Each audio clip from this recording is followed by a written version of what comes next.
पाणी पातळी दुतोंड्या मारुतीच्या छातीपर्यंत पोहोचताच नाशिकच्या गोदाकाठावरती राहणाऱ्यांच्या छातीमध्ये धडधड सुरू होते।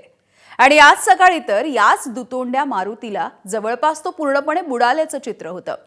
मात्र दुपारच्या नंतर पावसाने काहीशी उसंत घेतली आणि नाशिककरांनी सुटकेचा निश्वास सोडला। तर नाशिकच्या ग्रामीण भागामध्ये देखील पावसाने कहर केलाय। बघूयात आमच्या नाशिकच्या प्रतिनिधींचा हा स्पेशल रिपोर्ट। रात्रभर सुरू असलेल्या मुसळधार पावसामुळे गोदाकाठच्या नाशिककरांची झोप नक्कीच उडाली असणार।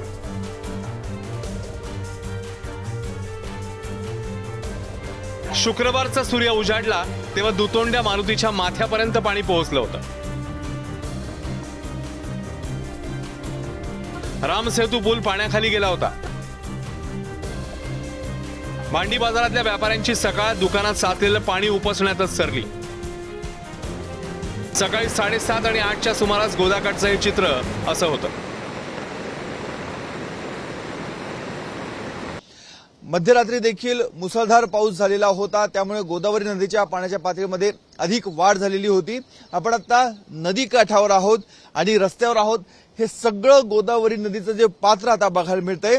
मात्र हा गोदा काठावरचा रामकुंड परिसरामधील रस्ता आहे आणि या रस्त्यावर गुडघ्याहून अधिक उंचीचं पाणी म्हणजे साधारणतः 1 ते 2 फूट उंच पाणी आता या रस्त्यावर आपल्याला बघायला मिळते। ही सगळी मंदिरं आपण इथे रस्ताच दिसत नाही, ही जी छोटी छोटी आपल्याला मंदिरं दिसत आहेत ही बरीच खालच्या बाजूला आहे। या बाजूला पायऱ्या देखील आहे, मात्र संपूर्ण रस्ता हा पाण्याने व्यापलेला आहे, त्यामुळे या रस्त्यांनाच नदीचं स्वरूप आलेलं आहे। मध्यरात्री पावसाचा जोर वाढल्यामुळे नाशिकचे महापौर आणि उपमहापौर यांना आढावा घेण्यासाठी ठिकठिकाणी धाव घ्यावी लागत होती। मध्यरात्रीपर्यंत परिस्थिती जी होती काल 19,000 क्युसेक्स 20,000 क्युसेक्स पर्यंत पाण्याची पातळी होती। आपण बघितलं असेल की पुलाला पाणी टेकलं होतं आणि त्यानंतर अनेक ठिकाणी जसं सराफ बाजार असेल, कठडा असेल, ह्या मिलिंदनगर परिसर असेल त्याच्यात पाणी घुसलं।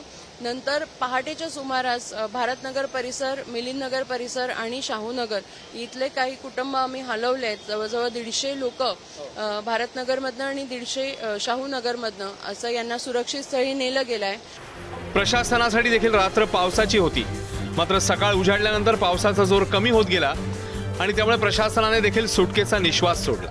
6 वाजताच्या आपण वॉर्निंग टाइम दिली होती आणि लोकांना आपण 11 वाजेपर्यंत कुठले पाणी आलं नाही, बिकॉज इरिगेशन डिपार्टमेंटनी नाशिकच्या पाऊस आणि गंगापूरच्या विसर्ग या दोनोंचा बॅलन्स करून त्यांनी 11 वाजेपर्यंत त्यांनी घेतला आणि ये जो सफिशियंट टाइम लोकांना मिळाला त्यामुळे कुठल्याही प्रकारच्या पॅनिक कॉल, कुठल्याही प्रकारच्या जानमालचं नुकसान, कुठल्याही बिल्डिंग पडणं या कुठल्याही प्रकारच्या सामानचं नुकसान होणं याची एकही तक्रार, पॅनिक कॉल लोकांना काढा इस प्रकारची एकही तक्रार अजिबात आली नाही।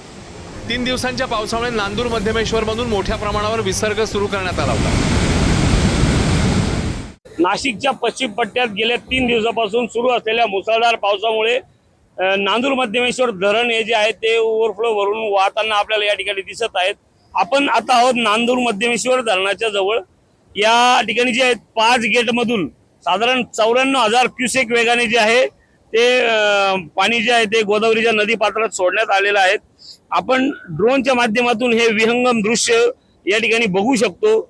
या भागातील मागील जो पाणलोट क्षेत्राचा जो भाग आहे त्या भागातील सायखेडा असेल, चांदोरी असेल, चापडगाव असेल, करंजगाव असेल, कोठुरे असेल आदी गावातील हजारो हेक्टर शेती जी आहे ती देखील पाण्याखाली गेलेली आहे। शेतकऱ्यांचं मोठं नुकसान झालेलं आहे। निफाडमध्ये देखील पावसाने बरंच नुकसान केलंय। पावसाच्या नॉनस्टॉप बॅटिंगमुळे द्राक्षाच्या बागांची ही अशी अवस्था झाली आहे। सूर्य मावळेस्तोवर पावसाने बऱ्यापैकी विश्रांती घेतली आणि नाशिककरांनी उसंत। पावसाचा धोका काही प्रमाणामध्ये कमी झालेला आहे।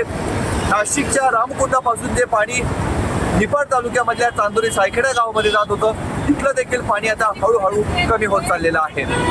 कॅमेरामॅन किरण कटारेचा मुकुल कुलकर्णी, एबीपी माझा, नाशिक।